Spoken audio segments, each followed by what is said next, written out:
The difference lies in marketing, public relations, and good old-fashioned business know-how. Writing a book is not a business. Selling the book is. If I'm obsessively intent on selling this book to millions, I must manufacture, then distribute it. I must sell, market, promote, appear, speak, interview, and write.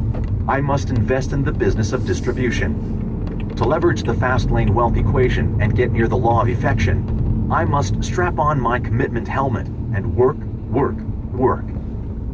Potent Fastlane number 3, intentional iteration, II. The final Fastlane interstate is intentional iteration, II.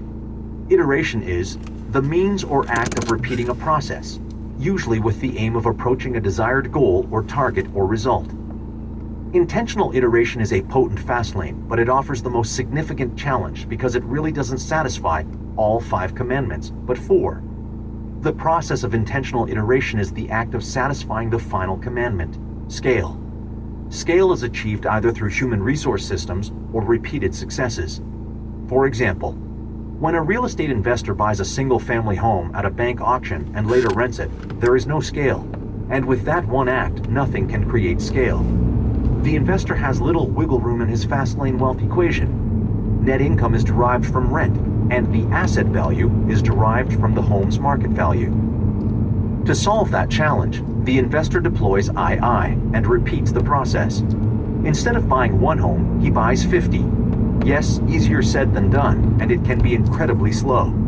In effect, the investor has chosen to play on a field of singles and to hit the home run. II needs to become the strategy. Iteration is a profitable singles-based business scaled to home runs. Franchising is another example of II. If you build a small store with intentional iteration in mind, your goal isn't one store, but hundreds, perhaps thousands, through the act of chaining or franchising. The intentional iterator goes into business to cookie-cut his system across many successes. A small store often starts out as a violation of 4 commandments, but can quickly transfigure into a full-fledged Fastlane venture with iteration. The Fastlane franchising premise is to build a local business defined by systematic processes, then franchise the concept nationally or worldwide. The iterator's goal is to replicate and sell a vision, a brand, and a system and remove himself from operations. While your little deli might not be particularly Fastlane, it could be turned Fastlane by the process of II, through franchise or chaining replication. A popular thread at my forum is titled, "Is a candy kiosk Fastlane?" A forum user wanted to know if having automated candy kiosks in the mall constitutes a Fastlane plan as a standalone plan. No, but with II? Maybe, assuming online retail doesn't kill every mall in America. One kiosk in one mall won't make you rich because it's a singles-based business. However, 200 kiosks in 50 malls might, because it creates net income, scales asset value, and makes a bigger impact of magnitude. Intentional iteration is the Fastlaner's response to a limited scale. Chapter Summary: Fastlane Distinctions. The best Fastlanes satisfy all 5 commandments: control, entry, need, time, and scale. Assuming a need-based premise, the internet is the fastest interstate because it overwhelmingly satisfies all commandments. Innovation can be any variety of open roads: authoring, inventing, or services. Inventing success needs coupling with distribution. A singles-based business is scaled to a home run business by intentional iteration. With iteration, scale is conquered. Chapter 36. Find your open road. At first, people refuse to believe that a strange new thing can be done. Then they begin to hope it can be done. Then they see it can be done. Then it's done, and all the world wonders why it was not done centuries ago. Francis Hodgson Burnett.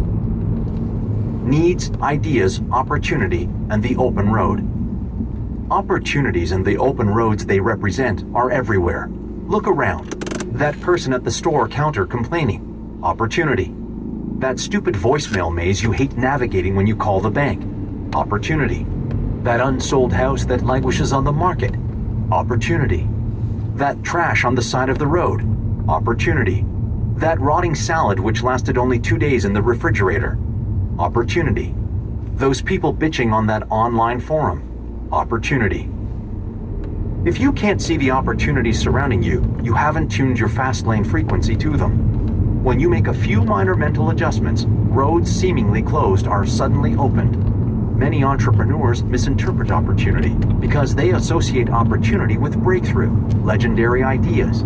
They seek virgin ideas, perfect and new, ones that would be unveiled to the world in grandiose events. Rarely does that happen. Opportunity is rarely about some blockbuster invention like the light bulb or the car, but as simple as something I call value skew. Value skew is anything your business does better than the competition and is discernible by your target audience, causing them to buy. Value skew is a solution to an inconvenience. Value skew is a simplification. Value skew is a feeling of excitement, comfort, or prestige. Value skew is better service, better ingredients, or a better label or user interface. Value skew is not being a big tech bully who censors anyone they disagree with. Value skew is having a noble purpose behind your company. Think about the last time you bought something from a company you never did business with. Value skew prompted you to buy. Some discernible value attribute took you from interested to buyer. For example, I recently purchased an electrolyte powder for my morning drink. The one I selected contained natural flavors. While it was more costly, that natural flavor value attribute compelled me to buy versus the artificially flavored ones. Simply put, you only need 2 or 3 skewed value attributes to start your own business capable of attracting buyers. Someone is always doing it. You've got a great idea, but someone is already doing it? So what? Do it better. Find value attributes and skew them favorably. Do it better than the existing company. Someone is doing it is a monumental illusion imposing as an impassable obstacle. Someone is always already doing it. The bigger question is, how can you do it better? Can you fill the need better, offer a better value skew, or be a better marketer? When I was struck with my idea to start a limousine portal on the internet, I thought it was a legendary idea. That is, until I went on the web and searched. There were already a dozen companies doing what I thought was a pristine, unmolested idea. At the time, my frequency wasn't tuned. I would drop the idea and start a new brainstorming session, searching for that infamous blockbuster idea, one that no one among 7 billion people on planet Earth had ever thought of. But a friend reminded me of the reality of business. She said, "Competition is everywhere. Just do it, and do it better." She was right. Competition is a staple of the industry. This opportunity was an open road, not a closed one. These existing web directories weren't easily found. They had poor customer service, and for the most part, they weren't user-friendly. I recognized a poorly met need and skewed value. Despite numerous barricades warning road closed, I drove the road. A decade later, every one of those companies I feared disappeared or became insignificant. Forget the big idea. Go for big value skews. Successful businesses rarely evolve from some legendary idea. Nope. Successful entrepreneurs take existing concepts and improve them through value skew. They take poorly met needs and solve them better.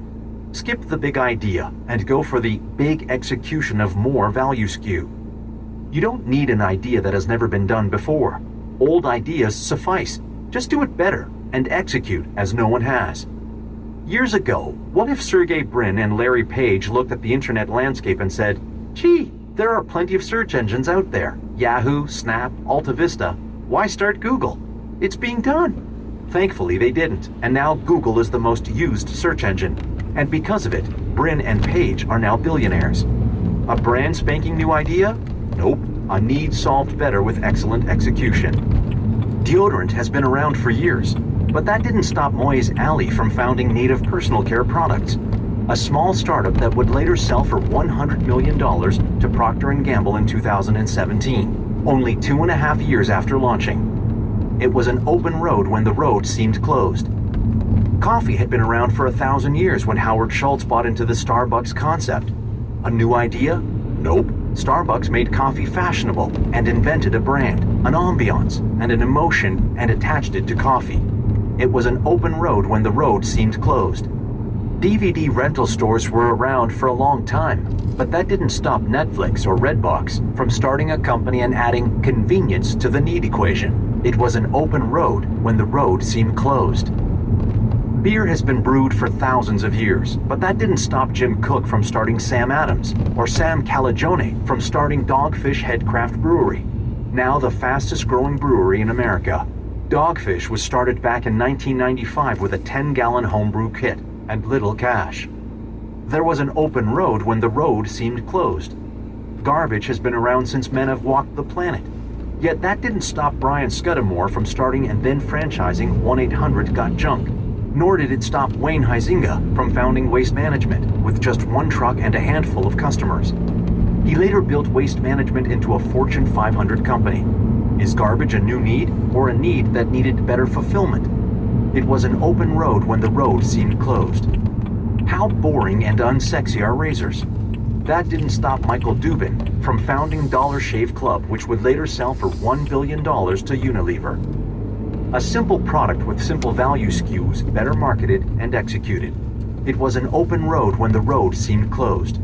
MySpace was thriving well before Facebook, but that didn't stop Mark Zuckerberg. He saw a niche need and solved it, and then adjusted as growth followed. It was an open road when the road seemed closed. Poorly met needs are open roads often appearing closed. Successful businesses take existing ideas, services, and products and simply make them better through value SKU or spin them in new directions. How to spot open roads.